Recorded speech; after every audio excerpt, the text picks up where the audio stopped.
बहन कुंती, इस समय आप ही हमारी सहायता कर सकती हैं। आप ही महाराज को समझा सकती हैं कि आपके मायके पर छाए हुए इस संकट का निवारण करने के लिए उन्हें हमारी सहायता करनी चाहिए। मुझे पूर्ण विश्वास है कि उनके निर्णय पर आपकी बात का प्रभाव अवश्य पड़ेगा। यदि ऐसा होता तो कितना अच्छा होता, परंतु दुर्भाग्यवश आज इस राजकुल में मेरी बात का कोई महत्व नहीं रहा। मैं यहां पर एक पराधीन विधवा होकर रह गई हूं।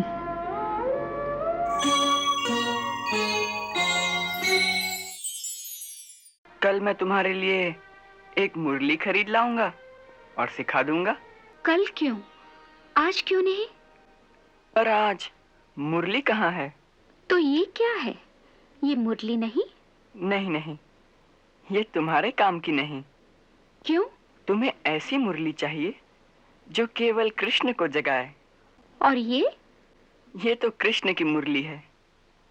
जब ये बजेगी तो सारे ब्रह्मांड को जगा देगी। फिर एक तुम ही नहीं, और ना जाने प्रेम की प्यासी कितनी ही आत्माएं इस मुरली के सुरों में बंद कर खींची चली आएंगी। अगर ऐसा हुआ तो तुम क्या करोगी? फिर उन सब को संभालना तुम्हारे बस में नहीं।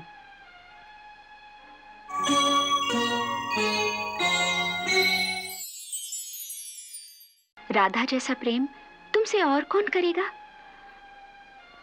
जो इस प्रकार मतवाली होकर लोक लाज, रिश्ते नाते सब छोड़ छाड़ कर तुम्हारे पीछे फिरेगी? अब अहंकार तो तुम कर रही हो राधे। याद रखो, अहंकार प्रेम का शत्रु होता है। जिसे तुम अहंकार कह रहे हो वो प्रेम का अधिकार है। जो सबसे अधिक प्रेम करेगी वो अवश्य अपना अधिकार मांग सकती है। प्रेम में मांगना नहीं, देना होता है राधे। ये सब दार्शनिक बातें रहने दो।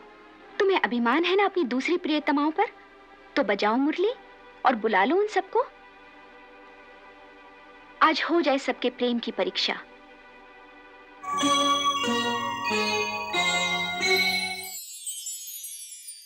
इस वृत्त के अंदर वही पैर धर सकेगी जो तुमसे मेरे जितना प्रेम करती हो, अन्यथा यहीं भस्म हो जाएगी। देखते क्या हो? बजाओ मुरली और बुला लो उन सबको। फिर सोच लो। सोच लिया। मुझे क्षमा कर दो कान्हा, आज मेरा अहंकार टूट गया। राधा हार गई। तुम फिर भूल कर रही हो। तुम कभी नहीं हार सकती। इन सब को तनिक ध्यान से देखो। मायावश ये सब अपना अलग अलग नाम बताती हैं, पर मेरी दृष्टि पर माया का कोई असर नहीं होता। अर्थात मैं इन सब में तुम्हारे रूप को देखता हूँ, इसलिए इन सब का मुझ पर पूर्ण अधिकार है। या यूं कहो कि तुम किसी भी रूप में आओ तो तुम्हारा मुझ पर पूर्ण अधिकार है।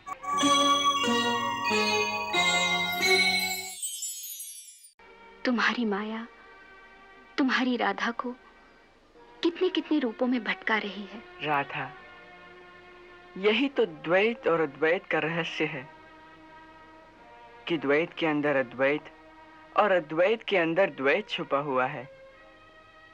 जब इस सत्य को समझ लोगी तो माया की शिकायत नहीं करोगी।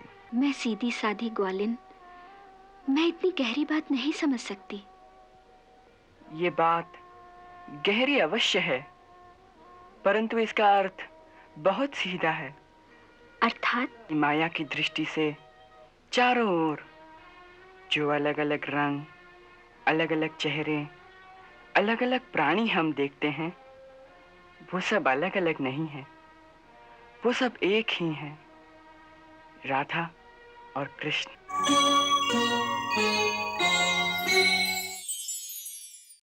इस संसार में जो कुछ है, जो कोई है, वह केवल राधा और कृष्ण ही है।